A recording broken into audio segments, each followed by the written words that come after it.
You want to learn how to fight? Watch me. Wow, our opponents look pretty tough this time, don't they, Narukami? No worries. With my persona and your semblance combined, no enemy can stand against us. Can't escape from crossing fate. Fight! Alright, let's start this video off with this. As the title already suggests, is Blazblue Cross Tag Battle for the Nintendo Switch worth it? Short answer, yes. If that's all that you came for and trust a YouTuber with 168 subs, then yes, it's worth it. You can end the video now and watch something else. But if you're here to know the reasons why and want my numerical rating out of 10, like all reviewers do, then stick around and I'll tell you why. This video isn't going to detail the already known facts about the game, like Blazblue Cross Tag Battle features characters from the Blazblue, Persona, Under Night, and Ruby franchise. None of that.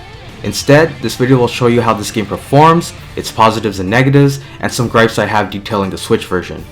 If there are any, I mean it can't be worse than the PC version. Let's start off with the most important aspect of any game, the gameplay. As a fighting game, Blazblue Cross Tag Battle features a 2v2 tag mechanic that is similar to the old X-Men vs Street Fighter games. I could go into depth in its fighting game mechanics such as its assist system, the reversal options and tag mechanics, but I'll leave that to other more prominent reviewers as they probably already covered that. The one thing I do want to talk about concerning the fighting game mechanics is its simplified button layout.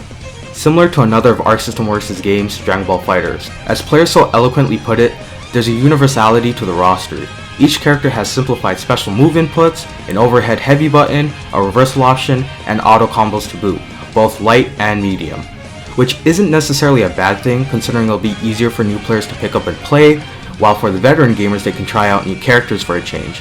But it comes with the only downside, which is for existing players who played a lot of the original Blazblue games or any other Arc System Works games, your muscle memory will fail you with certain characters due to the simplified button layout, so you'll have to reverse engineer what you know.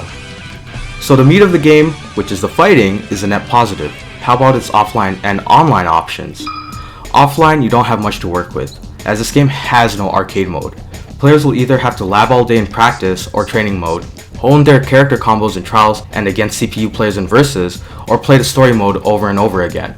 And while the story mode is entertaining at times through its character interactions and the voice actors did a great job, it's still pretty abysmal. So you're Luna-chan! Nice to meet you! I'm Yosuke. Shut up! Stay back, you pedo!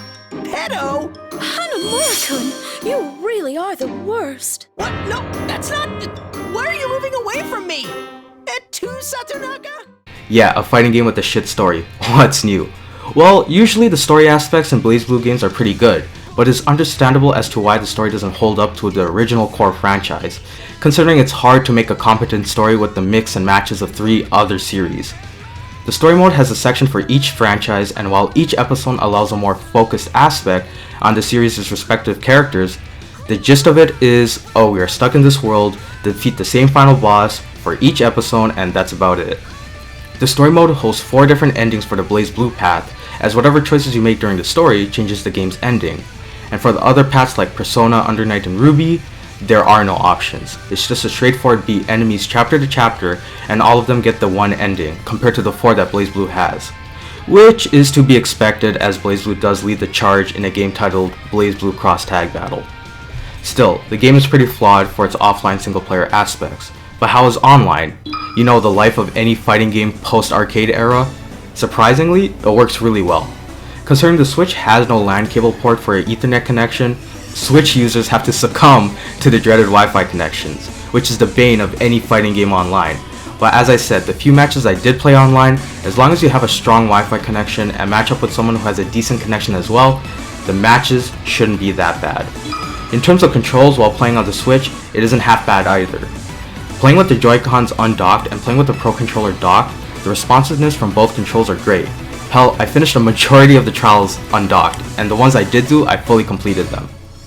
In terms of frame rate and graphics concerning the Switch port, it runs at 60 FPS. The game looks fantastic undocked, but docked, the character sprites look a bit rough for the Persona, Blazblue, and Under Night characters, as their sprites are all created in 720p compared to the Ruby characters who are created in 1080p. And while the PS4 has anti-aliasing, the Switch version does not, so when playing docked, the older character sprites aren't as smooth. Still, the gameplay feels smooth and solid, and that's all that should really matter in terms of a fighting game. So the verdict? The game is definitely worth it at its decreased price range compared to other games at their normal price points. And while I don't agree with having almost half the characters locked behind a paywall, I mean, come on, the base game has 2 Ruby characters and they locked Best Girl Naoto, which is very disappointing. At least Arc Systems has the decency to give us free characters for their wrongdoings. And at 20 DLC characters for $20, it doesn't seem like a bad investment. And the game is even better on the Switch, as advertised, you can play it on the go.